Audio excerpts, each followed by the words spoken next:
Sir माझा एक प्रश्न आहे, सामासिक शब्दाचे लिंग कसे ओळखावे? बघा विद्यार्थी मित्रांनो, आता या विद्यार्थ्याने प्रश्न विचारला की सर सामासिक शब्दाचं लिंग कसं ओळखावं. लक्षात घ्या बाळांनो, सामासिक शब्द असेल, दोन वेगवेगळे शब्द एकत्र येऊन तयार झालेल्या शब्दाला आपण काय म्हणतो? सामासिक शब्द. आता या ठिकाणी आपण सामासिक शब्द तयार करू.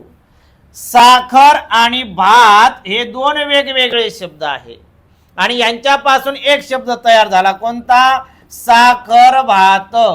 मग या ठिकाणी सामासिक शब्दाचं लिंग कसं ओळखायचं? तर या शब्दाचं लिंग वेगळं, या शब्दाचं लिंग वेगळं, परंतु सामासिक शब्दाचं लिंग ओळखत असताना शेवटच्या शब्दाचं लिंग ओळखा. आपण म्हणलो तो भात, मग भात या शब्दाचं लिंग काय आलं? पुल्लिंग.